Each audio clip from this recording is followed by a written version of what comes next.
சாந்தி சமையலில் சாஃப்டான பால் பணியாரம் தான் பார்க்க போகிறோம். இது அத்திக்கா பலகாரம்னு சொல்லலாம்.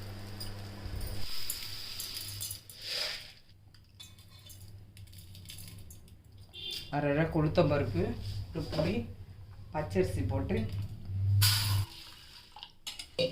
கழுவி ஒரு 3 மணி நேரம் ஊற வச்சுக்கலாம். 3 hours நல்லா ஊறிடுச்சு. இப்போ கிரைண்டரில் போட்டுக்கலாம். இப்போ தண்ணி இல்லாமல் இந்த மாதிரி எடுத்து போட்டுக்கலாம். இதுக்கு அதிகமாக தண்ணி தேவைப்படாது. கொஞ்சம் தண்ணி தெளித்து தான் இப்படியே போட்டுக்கலாம். வேணுன்னா இந்த மாதிரி தண்ணி தெளித்து அரைச்சி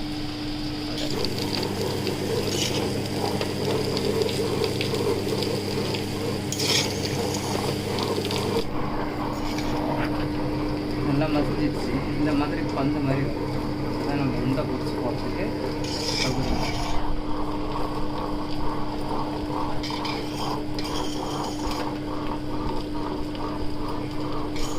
திருவிழா தேங்காய் திருவியாச்சு. கொஞ்சம் ஒரு சால்ட்டு கொஞ்சம் போட்டுட்டு ஒரு 3 ஏலக்காய் இதை அரைச்சி பால் எடுத்து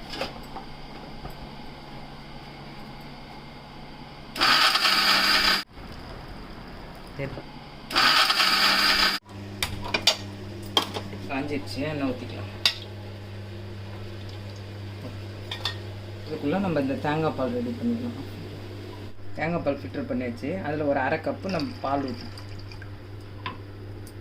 இது சர்க்கரை 1 கப்பு, நம்ம அவங்கவுங்க ஸ்வீட்டுக்கு ஏற்ற மாதிரி போட்டுக்கலாம். இதை கலந்து ரெடியாக வச்சுக்கோங்க.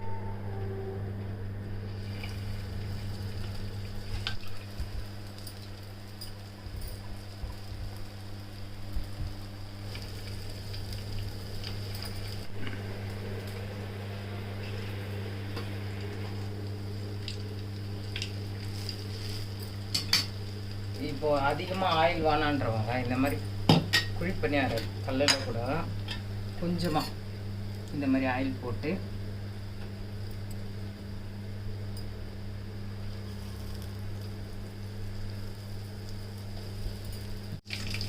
மூடி வச்சுட்டு சிம்லேயே இருக்கட்டும்.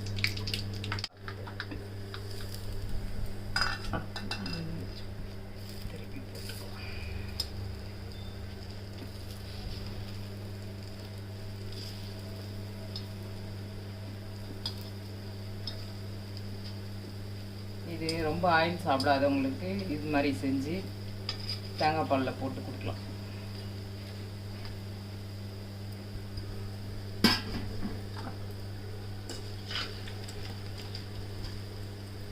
முதல்ல போட்டது ஒன்று தேங்காய் பாலில் போட்டோம். சர்க்கரை நல்லா கரைஞ்சிடுச்சு.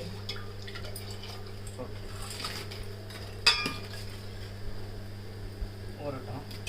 அடுத்த செட் எடுத்துக்கலாம். இதுவும் போதும், கலர் வந்துடுச்சு.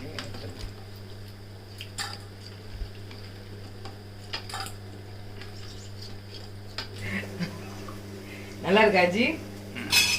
சூப்பராக இருக்கு.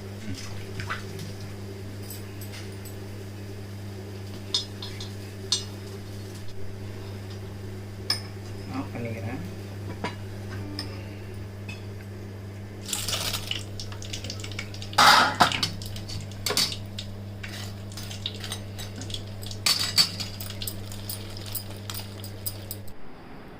இந்த இனிப்பு பால் பணியாரத்தை நீங்களும் செஞ்சு சாப்பிட்டு பாருங்கள். Thank you friends.